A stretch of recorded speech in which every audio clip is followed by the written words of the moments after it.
Hamas तो trailer है, Hezbollah अभी बाकी है।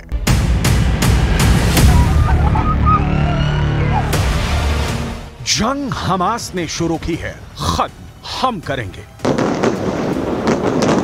इजरायल के प्रधानमंत्री बेंजामिन नेतन्याहू गाजा में हमास के खिलाफ इस वक्त यही कह रहे हैं। 1 लाख इजरायली सेना, 2 लाख टैंक, 3000 लड़ाकू बख्तरबंद, 100 फाइटर जेट और 200 तोप उत्तरी गाजा को रौंदने के लिए आखिरी आदेश का इंतजार कर रही हैं। लेकिन सवाल उठता है कि क्या गाजा में हमास को इजरायली सेना कुचल पाएगी? क्योंकि लेबनान का आतंकी संगठन हिजबुल्लाह कुछ ऐसा करने जा रहा है जिसकी कल्पना शायद इजरायल ने भी नहीं की थी। 41 किलोमीटर लंबे और 12 किलोमीटर चौड़ी गाजा पट्टी पर जो खूनी गदर 7 अक्टूबर से हो रहा है, वहां अब हमास के साथ हिजबुल्लाह के लड़ाके जंग में कूद पड़े हैं। ये कैसा इत्तेफाक होगा कि जब उत्तरी गाजा को इजरायल रौंद रहा होगा, ठीक उसी वक्त हिजबुल्लाह के लड़ाके उत्तरी इजरायल पर अब तक का सबसे घातक और बेरहम हमला करेंगे।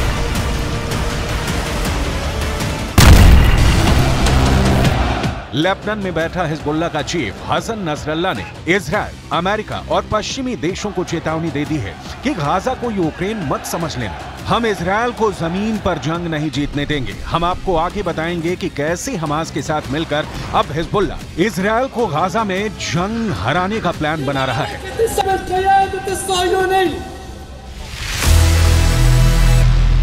गाजा को जमीन में गाड़ दूंगा। इजरायल ने हमास के भयानक और क्रूर हमलों के बाद से हमास को जमीन में गाड़ने की कसम खा ली है। 7 अक्टूबर के बाद से गाजा और वेस्ट बैंक में इजरायल के बेतहाशा हमलों ने गाजा और वेस्ट बैंक में 25,000 से ज्यादा इमारतें तबाह कर डाली हैं। इसमें गाजा में मौजूद इस्लामिक यूनिवर्सिटी भी शामिल है, जहां हमास के इंजीनियरों को तबाही की ट्रेनिंग दी जाती थी। अब तक गाजा में 2000 के करीब फिलिस्तीनी और गाजा के निवासी मारे जा चुके हैं।